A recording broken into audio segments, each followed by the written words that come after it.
okay, sister? Oh, I got that on video, Charlotte. I sprung. Don't put them back in there, sweetie. They're fine. Just put them on the actual table. They're fine. You can eat them later. Hi everyone, we're back from the boat.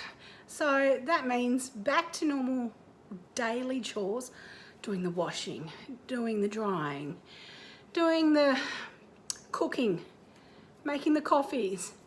On the boat, my husband does everything. He cooks for me, he makes my coffees. If I want a drink, he'll grab a drink for me. He does my rod. If I want to do some fishing, he takes the fish off the rod.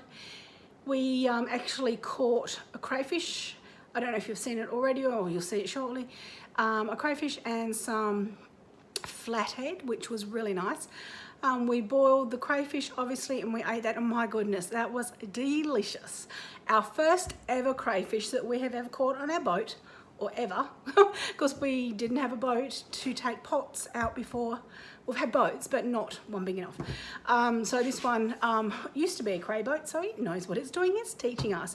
We caught our first cray, super excited. Well, when I say we caught one, we actually caught two. One was undersized, so that had to go back, and this one was size, so we could keep that one. And in the other pot, because we have two pots, there's limits to what you can and can't do here. So two pots were on the boat because there's two of us with a license, so that's all you're allowed to have is one pot per person, and two crays in a pot at any given time. And so many in your possession and X amount on the boat, So my husband knows all of that. Anyhow, in the other cray pot, which just happened to be mine, so my husband's is the lucky cray pot, actually caught a shark. So we didn't want that. It was in a shark protected water, so you're not allowed to keep it anyway, but yeah, we didn't want it, so we let that one go, of course. So then we went fishing a little bit further afield to our fantastic little spot that we found the weekend before, and managed to catch 8 sized flatheads. So we've kept some of those aside, and then we cooked some up to have with our lunch with our crayfish.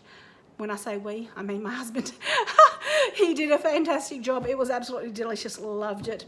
If you were going to pay for those 2 different types of seafood, it would be, just to buy a crayfish here is about $100 for one crayfish. So we're extremely lucky and extremely blessed to have been able to catch that and eat it and cook it. As soon as we got it up onto the boat, it was cooked within half an hour or so, and we were eating it. Can't get fresher than that, guys. Absolutely beautiful. But anyhow, as I said, back home now, there's work to be done. So back to cooking, about to do the unloading the dishwasher and loading the dishwasher, and then we're going to do some food prep and some meal prep and some meal planning, and then we're going to order some groceries online. So we'll get to doing all that. Come with me and have a little look.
Well, this is a what I thought was my Christmas doona cover that I ordered from Amazon.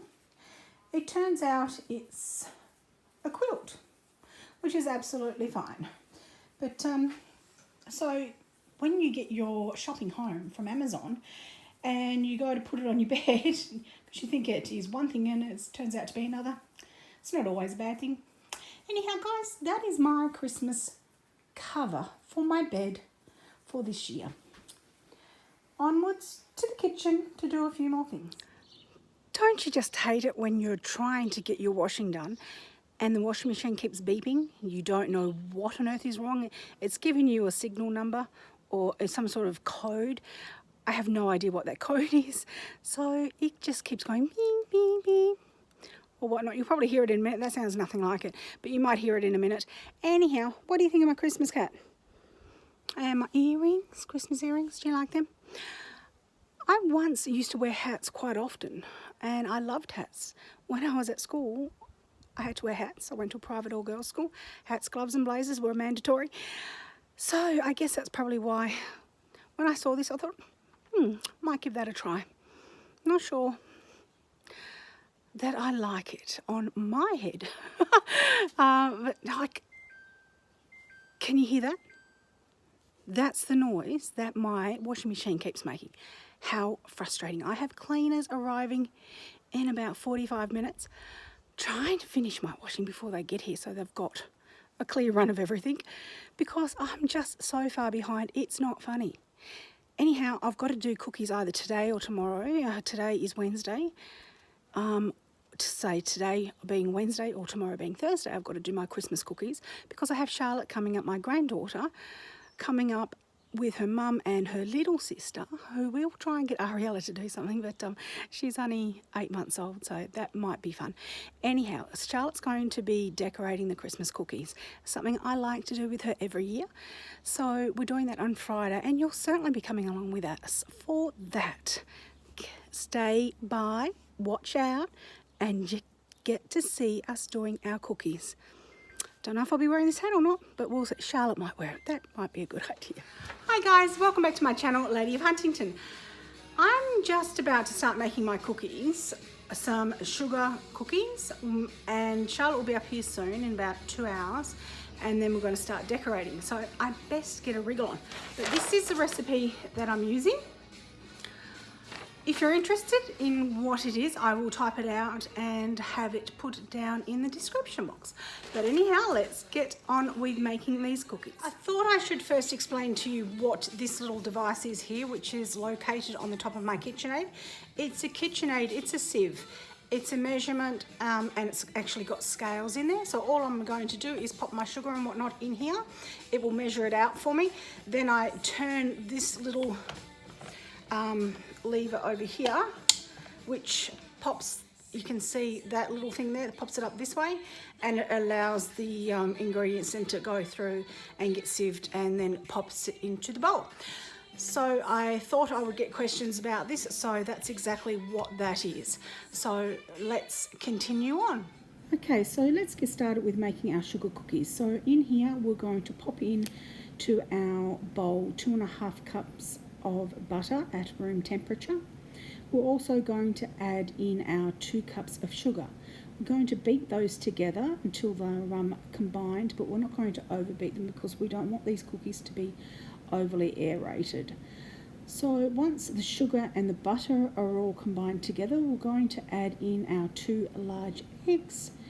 So once the eggs are actually combined in, we'll pop in our 3 teaspoons of vanilla.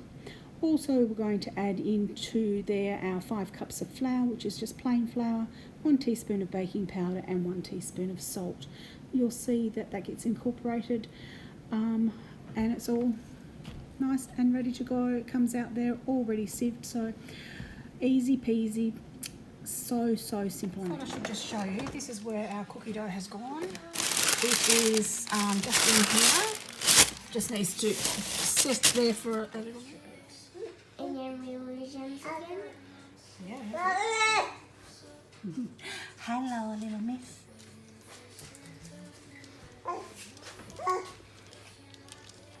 I got some. You got some. Ooh. Very good. Have you tasted it yet? Oh, Charlotte, you better taste it.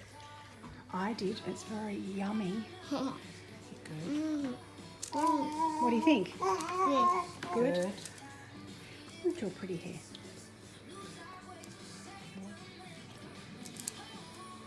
We'll come back.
Well, guys, you don't have to be a genius to figure this one out.